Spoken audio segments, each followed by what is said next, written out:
क्या राहुल गांधी करवाएंगे अडानी के घोटालों की जांच? 32,000 करोड़ के घोटाले का पर्दाफाश। राहुल गांधी ने फिर से खोली अडानी की पोल। 20,000 करोड़ का नहीं दोस्तों, 32,000 करोड़ का घोटाला किया है गौतम अडानी ने।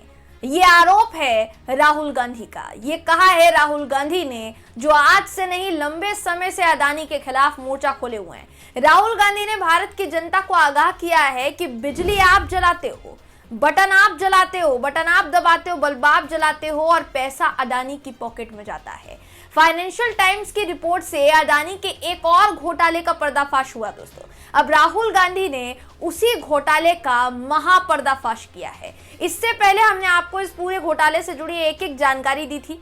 इसी के साथ साथ आपको यह भी बताया था कि फाइनेंशियल टाइम्स की रिपोर्ट को फ्रंट पेज पर छापने वाला सिर्फ और सिर्फ एक ही अखबार था, वो था द टेलीग्राफ। इसके अलावा भारत के मीडिया ने इसे कवर ही नहीं किया। मगर अब जब राहुल गांधी ने पोल खोली है तो सभी मीडिया चैनल्स ये खबर प्रमुखता से दिखा रहे हैं और प्रेस कॉन्फ्रेंस में बाकायदा दोस्तों राहुल गांधी ने मीडिया वालों को भी आईना दिखाया है। राहुल गांधी ने अडानी समूह पर लगे इन आरोपों को किस तरीके से सामने रखा है, आपको इस खबर में हम बताएंगे। नमस्कार, मेरा नाम है जयंती झा और आप देख रहे हैं देश नीति।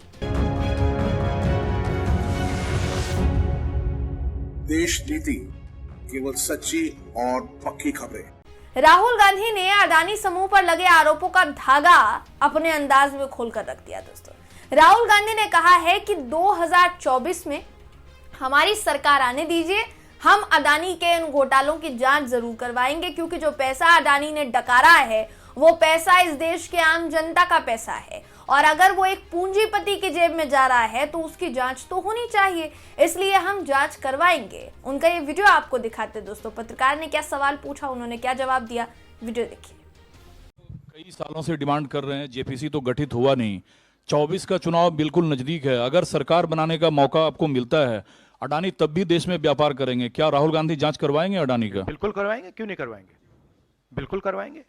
ये देखिए, ये अडानी जी की बात नहीं है, ये 32,000 करोड़ रुपए हिंदुस्तान की जनता से चोरी किया गया है। इशू वो है, और कोई भी 32,000 करोड़ रुपए चोरी करेगा उसकी इंक्वायरी होगी, क्यों नहीं होगी। तो राहुल गांधी ने खुला आगाज कर दिया है अडानी के खिलाफ। राहुल गांधी ने कहा है कि विदेश से खरीदा कोयला भारत आकर महंगा हो गया और इसमें पीएम की सहमति है, यह भी उन्होंने कहा। राहुल गांधी ने 14 मिनट की प्रेस कॉन्फ्रेंस की दोस्तों और इसमें अडानी के घोटालों का सारा कच्चा चिट्ठा उन्होंने खोल कर रख दिया। राहुल गांधी ने कहा कि विदेश से खरीदा कोयला भारत आकर महंगा हो गया, इसमें पीएम की सहमति है।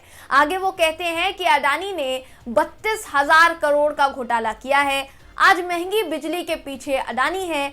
उन्होंने आगे जनता की जेब से पैसे लूटे, ये भी कहा उन्होंने। अडानी में ऐसा क्या है जो सरकार उनकी जांच नहीं कराती? उन्हें जो चाहिए होता है वो उनको मिल जाता है। उनके पीछे आखिर किसकी शक्ति है, ये सवाल राहुल गांधी ने पूछा है।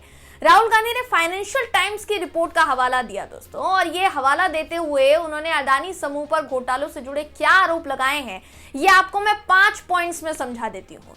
राहुल गांधी ने अडानी पर पहला आरोप लगाते हुए फाइनेंशियल टाइम्स का न्यूज आर्टिकल दिखाया।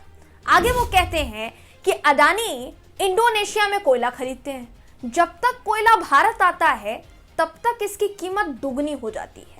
अपने दूसरे आरोप में राहुल गांधी कहते हैं कि कोयले के दाम को बढ़ा चढ़ा कर बताया गया, जिसके चलते भारत में बिजली महंगी हो गई। कर्नाटक में कांग्रेस ने बिजली सब्सिडी दी है, मध्य प्रदेश में देने जा रहे हैं। आपकी बिजली का बिल जो बढ़ रहा है उसका पैसा सीधे आपकी जेब से अडानी की जेब में जा रहा है। इस तरीके से अडानी जी ने करीब 12,000 करोड़ रुपए सीधे सीधे हिंदुस्तान के नागरिकों की जेब से निकाला है। तीसरे आरोप में राहुल गांधी कहते हैं दोस्तों कि सेबी ने सरकार को कहा कि हमें डॉक्यूमेंट्स नहीं मिल रहे हैं। अजीब बात यह है कि फाइनेंशियल टाइम्स के पास प्रूफ है, जांच एजेंसी के पास प्रूफ नहीं है।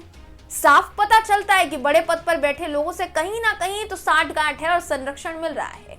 चौथे आरोप में राहुल गांधी सवाल करते हैं और कहते हैं कि भारत के प्रधानमंत्री की सहमति के बिना ऐसा नहीं हो सकता। इन सज्जन यानी अडानी के खिलाफ कोई कार्यवाही क्यों नहीं की गई? प्रधानमंत्री इस पर टिप्पणी क्यों नहीं करते हैं? ये सवाल उन्होंने पूछा। पांचवा आरोप इन्होंने भारतीय मीडिया पर लगाया। और कहा कि रोचक बात है कि ये स्टोरी आती है, लेकिन हिंदुस्तान की मीडिया एक सवाल नहीं पूछती। बिजली का मामला है, गरीब का मामला है, चोरी का मामला है, लेकिन इंडियन मीडिया को इसमें कोई इंटरेस्ट नहीं है। ये राहुल गांधी ने बहुत बड़ी बात कह दी है दोस्तों। अब आप समझिए इस बात को कि रवीश कुमार ने बाकायदा इसको लेकर एक ट्वीट किया था, जो मैंने शुरुआत में इससे पहले जो स्टोरी आपको बताई थी और पूरा डेटा ब्यौरा जो बताया था दोस्तों इस घोटाले से जुड़ा, जो फाइनेंशियल टाइम्स ने अपनी रिपोर्ट में छापा, उसमें जो छापा गया था दोस्तों वो बहुत गंभीर आरोप लगाता है अडानी समूह पर। बावजूद इसके हमारे देश की मीडिया ने वो कवर कहीं से कहीं तक नहीं किया। तमाम अखबार जिनके फ्रंट पेज पर यह खबर आनी चाहिए थी, वो तमाम अखबार उनके फ्रंट पेज से तो क्या पूरे के पूरे अखबार से यह खबर गायब थी। लेकिन वहीं द टेलीग्राफ इकलौता ऐसा अखबार था जिसने ये खबर छापी और फ्रंट पेज पर छापी, बाकायदा फाइनेंशियल टाइम्स की रिपोर्ट का हवाला देते हुए। तो जाहिर है दोस्तों ये जो इतना बड़ा मामला है, अगर यही मामला किसी और राज्य से आया होता या किसी और पर लगा होता, मान लीजिए फर्ज कीजिए किसी विपक्ष के नेता पर लगा होता, क्या तब भी हमारे देश की जांच एजेंसियां इसी तरीके से खामोश रहती जिस तरीके से अभी हैं? यही सवाल बार बार पूछा जा रहा है और राहुल गांधी ने सवाल पूछकर दोस्तों कहीं ना कहीं एक जंग दोबारा छेड़ दी है कि अब कुछ भी हो जाए लेकिन अडानी के खिलाफ जांच तो करवा कर रहनी ही है। क्योंकि देखिए इससे पहले हिंडनबर्ग की रिपोर्ट सामने आ चुकी है। हिंडनबर्ग की रिपोर्ट में और भी बड़े आरोप लगाए गए कि अपने शेयर्स को बढ़ा चढ़ाकर अडानी समूह ने दिखाया। और यही अब यहाँ पर हो रहा है कि जो कोयला इंडोनेशिया से खरीदा उसका जो 0.5% था दोस्तों वो तो नॉर्मल कीमत पर खरीदा गया, लेकिन बाकी का जो % कोयला खरीदा गया उसको खरीदने के लिए 3 कंपनियां लगाई गई और इन 3 कंपनियों ने जो कोयला खरीदा, जब भारत में आकर ये कोयला बिका तो इसकी कीमत दुगनी हो गई। तो दुगनी कोयला की कीमत मतलब दुगनी बिजली की कीमत, और वही दुगनी तिगुनी बिजली की जो कीमत है दोस्तों वो सबसे वसूली जा रही है, हमारे देश की जनता से वसूली जा रही है। यही सवाल राहुल गांधी ने खड़ा किया है। राहुल गांधी के तमाम आरोपों पर आपकी क्या राय है, आप क्या सोचते हैं, कमेंट करके जरूर बताइएगा। वीडियो अगर आपको पसंद आया हो तो वीडियो को लाइक कीजिए, शेयर कीजिए, चैनल को सब्सक्राइब करना बिल्कुल भी ना भूलें। फिर मुलाकात होगी आपसे अगली वीडियो में, तब तक के लिए नमस्कार।